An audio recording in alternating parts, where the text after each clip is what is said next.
Okay, it's very difficult to do anything when the country is in the situation in which it is right now. And I have been observing what has been going on in the country since morning.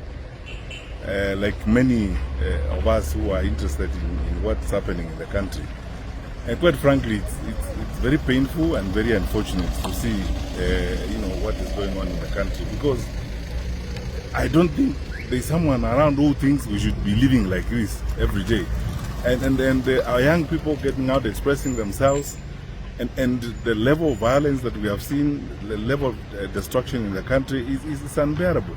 And we cannot pretend that there are no issues. And this has nothing to do with politics.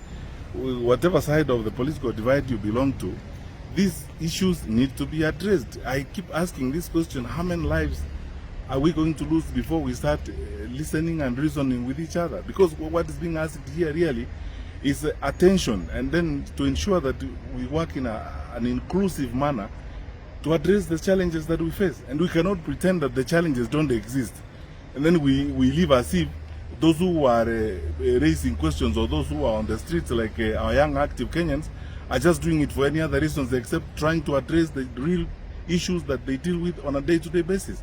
So for me and many of us, really, it's a very, very sad day and very painful. If we were a little more open and more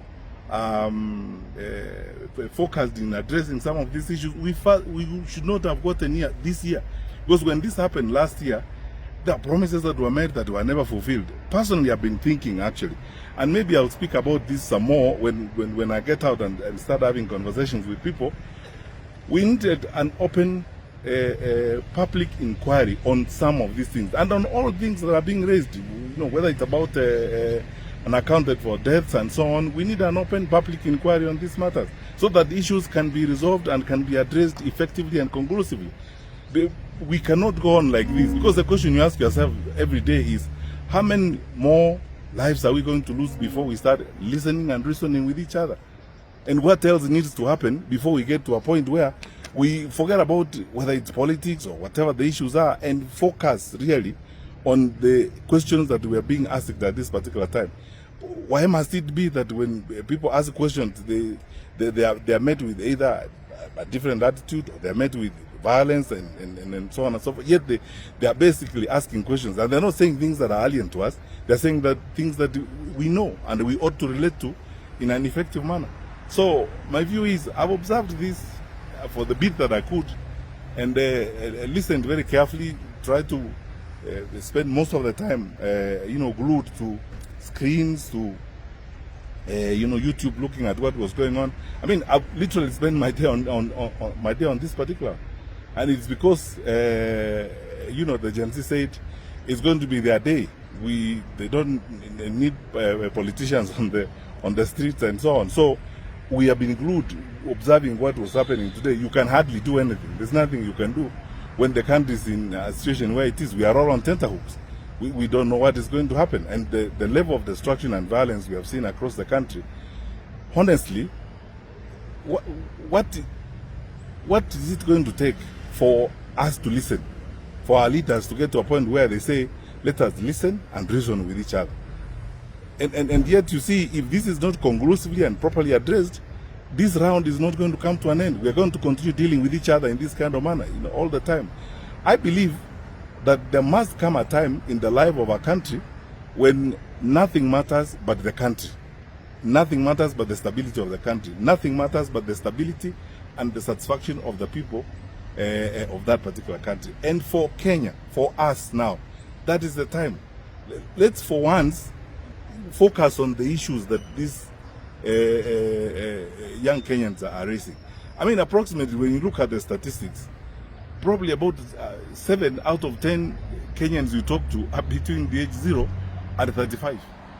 Now, the 3 out of 7 who are 35 and above, we cannot fail to listen to the bulk of our population and focus on the welfare and the interests of the bulk of our population. And the questions they're asking are not about things that are alien. They're about things that are with us. So let's forget about many of these things and focus on the solutions that we need to deal with to the challenges we have. These questions I've asked about inclusion, the questions I've asked about what needs to be done in employment, how to handle education, because most of these frustrations, it's true, as some parent was telling me, some of our children are genuinely traumatized. If you have been in university for 2 years or 3 years, you cannot do an exam because you don't have money and so on. What do we expect them to do? If you have been in school, you are facing a stage exam and you need to move to the next level. Now you don't know whether capitation has come or not. You don't know what is going to be done. What is expected of us? Most of our young people are genuinely traumatized, and this is the result of that. So we can't pretend that all is fine and dandy, and therefore we shouldn't even be raising this issue in the first place, or we start ascribing them to other things, or it's politics, it's so and so. This is why I always say, let us not spend time criticizing, pointing fingers and hurling insults. Let's focus on the issues that we have at hand. That's what we need to do. Thank you.